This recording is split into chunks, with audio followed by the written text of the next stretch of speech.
तो देखें आज हम पढ़ेंगे निर्देशांक ज्यामिति। तो निर्देशांक ज्यामिति यूपी बोर्ड का निर्देशांक ज्यामिति और ये हाई स्कूल का है। तो हाई स्कूल का हम पढ़ाने जा रहे हैं। तो इसमें देखें सबसे पहले निर्देशांक ज्यामिति में क्या करते हैं जान लें और इस पे हम कुछ सवालों को लगाएंगे। स्टार्टिंग से आज हम लोग पढ़ना स्टार्ट कर रहे हैं।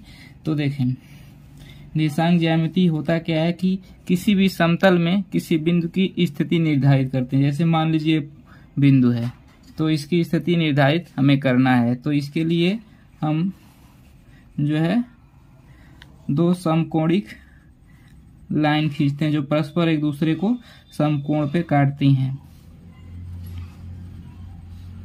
ठीक, तो इसको x डैश एक्सिस और इसको y डैश एक्सिस बोलते हैं। और यहाँ से हम क्या करते हैं, इस पे एक परपेंडिकुलर एक लंब ड्रा करते हैं x एक्सिस पे और इस तरह से y एक्सिस पे। तो x एक्सिस पे जो दूरी होती है उसको स्मॉल x और y एक्सिस पे जो दूरी होती है ये जो डिस्टेंस है y। मान लेते हैं जो ये बिंदु है जो है वो P है, तो इसके निर्देशांक हम लिखते हैं x, y लिखते हैं। ठीक है, और यहाँ पे जो x है इसको हम भुज बोलते हैं और y को कोट बोलते हैं। तो इस तरह से जो बिंदु P का जो निर्देशांक हो गया, जो कोऑर्डिनेट्स हो गया, वो x, y आपका हो गया। ठीक है, तो इस तरह से इसकी हम स्थिति को निर्धारित करते हैं और ये समतल में कोई बिंदु P है तो इसकी स्थिति निर्धारित करते हैं। तो ये 2 डायमेंशन में हम लोग इसको पढ़ रहे हैं। ठीक, तो अब देखें इतना तो आपको समझ में आ गया, लेकिन इसमें जो है सवाल कैसे आते हैं ये सब आपको हम बताएंगे। तो इसमें कुछ और चीजें जान लें, जैसे किसी चीज का कोऑर्डिनेट कैसे लिखते हैं, अभी इंट्रोडक्शन है। तो देखें जैसे मान लीजिए यहाँ पे हमने ऐसे बना दिया x डैश और ये y डैश। ठीक है, तो अब देखें ये इसको बोलते हैं प्रथम चतुर्थांश, द्वितीय, तृतीय, चतुर्थ चतुर्थांश, यानी ये first quadrant, second, third, fourth. ठीक है, अब इसमें जो यहाँ पे जो काटते हैं दोनों एक्सिस एक दूसरे को जहाँ काटते हैं दोनों अक्ष, इसको बोलते हैं मूल बिंदु, इसको ओरिजिन बोलते हैं। इसका कोऑर्डिनेट होता है 0, 0 होता है। ठीक है, तो कैसे इसका 0, 0 होता है, जैसे मान लीजिए यहाँ पे कोई पॉइंट लेंगे तो x एक्सिस पे चला डिस्टेंस 0 और y एक्सिस पे चला डिस्टेंस 0, दोनों की दूरी बराबर मतलब 0 होगी तो 0, 0 होगा। लेकिन जैसे मान लीजिए हम एक चीज और बता दें कि इधर हम पॉजिटिव डायरेक्शन लेते हैं धनात्मक और इधर लेफ्ट की तरफ हम ऋणात्मक लेते हैं, ऊपर पॉजिटिव लेते हैं दूरी और नीचे निगेटिव लेते हैं। जैसे मान लीजिए पॉइंट P यहाँ पे है कहीं, ठीक है, तो इसका हमें निर्देशांक लिखना है। तो मान लीजिए ऐसे हम इस पे परपेंडिकुलर ड्रा करेंगे और ऐसे इस पे करेंगे। तो y एक्सिस के नीचे जो होता है हम ऋणात्मक लेते हैं।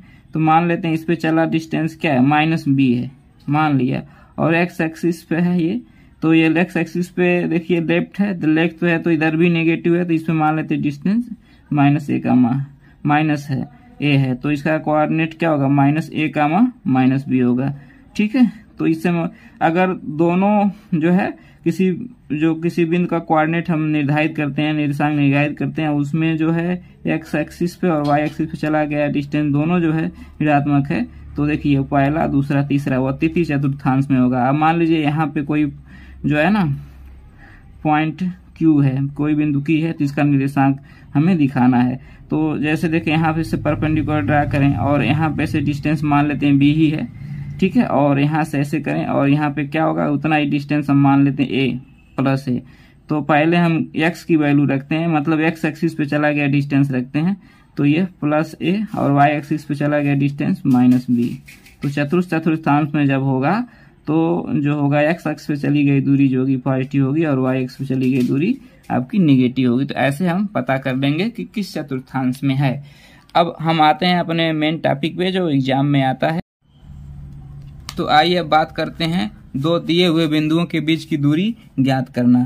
तो इसका फार्मूला क्या मैं लिख दे रहा हूं और इसको थोड़ा समझा दे रहा हूं।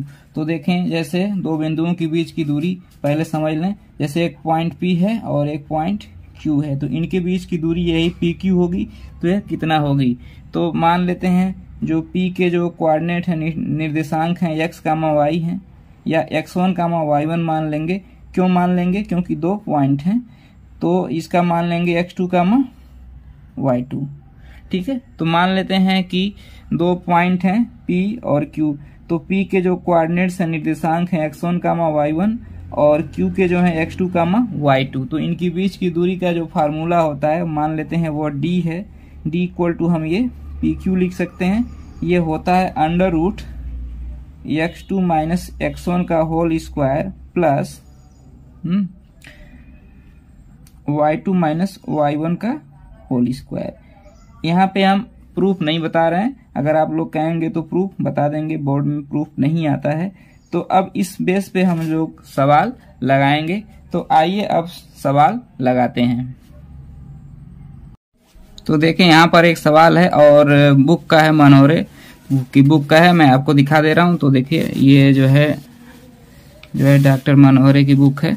तो इसमें देखें यूपी बोर्ड का है, तो इसमें ये जो सवाल है यही सब सवाल हम बताने जा रहे हैं। एनसीईआरटी बेस्ड है, इसमें एनसीईआरटी के भी क्वेश्चंस हैं और उनके भी हैं। तो पहला क्वेश्चन मैं बता दे रहा हूँ, इसी तरह से सब है, एक दो क्वेश्चन इसमें बताएंगे, उसके बाद जो ज्यादा इंपॉर्टेंट है ये दूसरा हम बताएंगे। तो सबसे पहले पहला क्वेश्चन हम बताते हैं इस फार्मूले पर आधारित।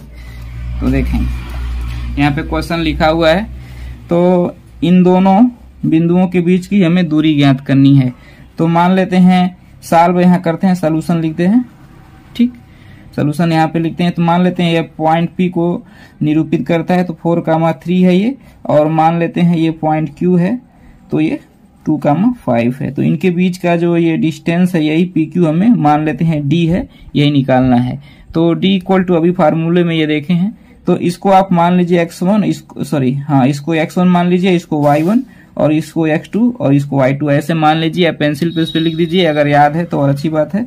तो अब इनके बीच का जो डिस्टेंस PQ इक्वल टू हम या D इक्वल टू क्या लिख सकते हैं, अंडर रूट, फार्मूला पहले लिख देंगे, x2 माइनस x1 का whole square plus y2 minus y1 का होल स्क्वायर। अब इसी में हम रखेंगे और आराम से आंसर निकल जाएगा।